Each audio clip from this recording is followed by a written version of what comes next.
Mula sa media, pumasok si Erwin Tulfo sa gobyerno at Senado, kung saan hinarap niya ang ilang kontrobersya at matinding banggaan sa loob ng kapulungan.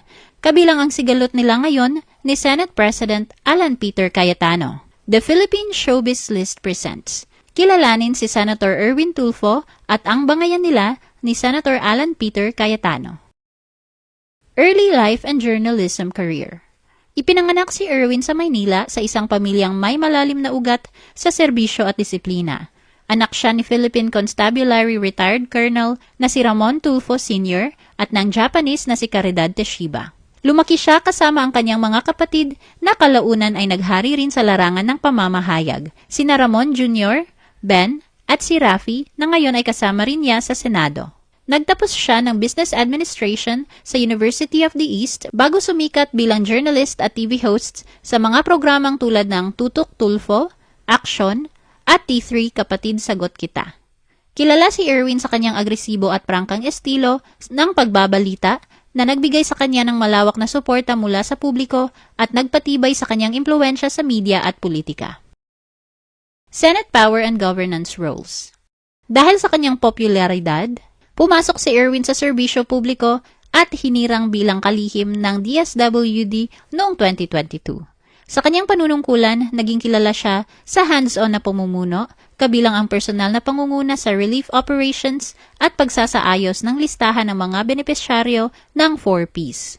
Gayunman, hindi natuloy ang kanyang pagkakatalaga matapos mabypass ng Commission on Appointments ang kanyang nominasyon dahil sa mga issue kaugnay ng kanyang citizenship at mga nakaraang kaso. Matapos ang kanyang stint sa DSWD, naging kinatawan si Erwin ng Axis Party List noong 2023 at nagsilbi bilang Deputy Majority Leader sa Kamara. Noong 2025, nahalal siya bilang senador at naging isa sa mga nangungunang boto kasabay ng pagpasok niya sa Senado kasama ang kapatid na si Senator Rafi Tulfo. Sa Senado, itinalaga siya bilang chairperson ng Committee on Foreign Relations at acting chair ng Blue Ribbon Committee. Trials behind the camera.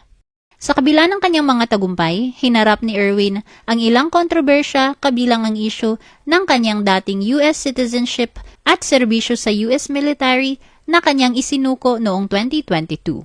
Naging usapin din ang kanyang libel conviction kaugnay ng mga artikulong isinulat niya noong 1999 at ang mga kritisismo sa kanyang coverage ng 2010 Manila hostage crisis. Gayunpaman, nanatili ang malakas na suporta ng publiko sa kanya sa kabila ng mga hamong ito.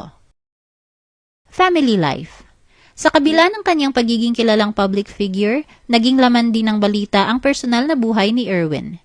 Noong 2022, inamin niya sa Commission on Appointments na mayroon siyang 10 anak sa 4 na magkakaibang babae at inilarawan ang kanyang kabataan bilang may makulay na love life. Gayunman, sinabi niyang nananatili siyang may maayos na ugnayan sa mga ina ng kanyang mga anak upang matiyak ang kanilang kapakanan. Sa kanyang personal na buhay, unang nakilala si Erwin bilang asawa ng dating journalist na si Karen Padilla, kung saan mayroon silang 2 anak na sina Erica at Erin. Kalaunan, idiniklara niya si Rizalina Aquino bilang kanyang asawa sa kanyang COC para sa 2025 senatorial elections. Ang kanyang pamilya ay naninirahan sa Pilipinas at USA. The Clash of Tulfo and Cayetano. Dinala ni Erwin ang kanyang matapang na estilo sa Senado, kung saan naging sentro siya ng bangayan sa pagitan ng majority at minority blocks. Tinutulan niya ang panukalang remote voting at nanawagan ng pagbibitiw ni Senate President Alan Peter Cayetano matapos ang mga kanseladong sesyon dahil sa kawalan ng quorum. Bilang tugon, nagbitiw si Alan ng viral na patutsada laban sa magkapatid na Tulfo. Kung hindi ka lang Tulfo at yung kapatid mo na si Erwin, isinumbong ko na kayo kay Tulfo. Hindi nagpaawat si Erwin at patuloy na binatikos si Alan dahil umano sa pag-iwas nitong dumalo sa mga sesyon at sa paggamit ng social media upang magpahayag. Iginiit ni Erwin na dapat marunong mahiya at kusang bumaba sa pwesto ang isang leader na hindi na nagagampanan ng maayos ang kanyang tungkulin. Aniya, ang pagiging senador ay seryosong responsibilidad at hindi dapat nauuwi sa puro online broadcast at live streams. Ginamit ni Erwin ang pagiging religious ni Alan upang igiit na walang sapat na dahilan para hindi ituloy ang mga sesyon ng Senado. Aniya, kung panalangin ang kailangan, handa ang minority na makaisa sa loob ng plenaryo kaysa mag-boycott.